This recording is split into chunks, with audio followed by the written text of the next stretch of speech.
ଆଜି ସନ୍ଧ୍ୟା 7 ସମୟରେ ବାଲେଶ୍ୱର ଦୁର୍ନୀତି ସଂଘର୍ଷ ମଞ୍ଚର ଏକ ସାଧାରଣ ବୈଠକ ବାଲେଶ୍ୱର ସ୍ଥିତ କାର୍ଯ୍ୟାଳୟରେ ଅନୁଷ୍ଠିତ ହୋଇଯାଇଛି।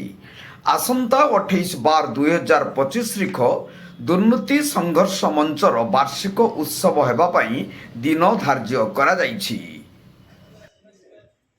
ବୈଠକ ଆଜି ହେଲା କୁହନ୍ତୁ।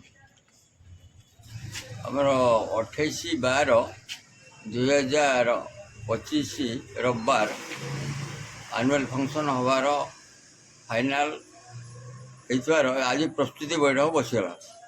ଆଚ୍ଛା, ସେଥିରେ ଆମର ଏଷ୍ଟିମେଟ୍ 25,000 ଟଙ୍କା ଖର୍ଚ୍ଚ ହେବାର କେବଳ ନେକ୍ସଟ ମିଟିଂ ଯେଉଁ ଶନିବାର ସେଦିନ ଆମର ସମସ୍ତଙ୍କୁ ଯିଏ ଯାହା ଦାୟିତ୍ୱ ବଣ୍ଟନ ହେବ। ତେଣୁ ସମସ୍ତଙ୍କୁ ମୁଁ ଆଜିର ଅନୁରୋଧ କରିଛି ସେମାନେ ସେଇ ଶନିବାର ଦିନ ନେକ୍ସଟ ଶନିବାର ଦିନ ଉପସ୍ଥିତ ହେବା ପାଇଁ ମୁଁ ଅନୁରୋଧ କରିଛି ସଂଗଠନ।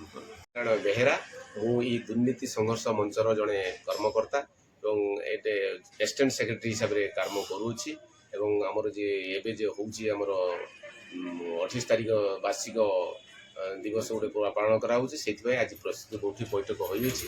ସେଥିରେ ଆମେ ସମସ୍ତେ ଏକତ୍ରିତ ହୋଇଛୁ ଆଉ ଆଗାମୀ ଶନିବାରରେ ଆମେ ସେଟାକୁ ଆହୁରି କେମିତି ଇଏ କାର୍ଯ୍ୟକ୍ରମଟା ଆଗେଇବ ତା ପାଇଁ ଦାୟିତ୍ୱ ଆମେ ସମସ୍ତଙ୍କୁ ବଣ୍ଟନ କରିବୁ। ସେଇଥିରେ ଶନିବାର ଦିନ ଆମେ ଉପସ୍ଥିତ ରହିବୁ।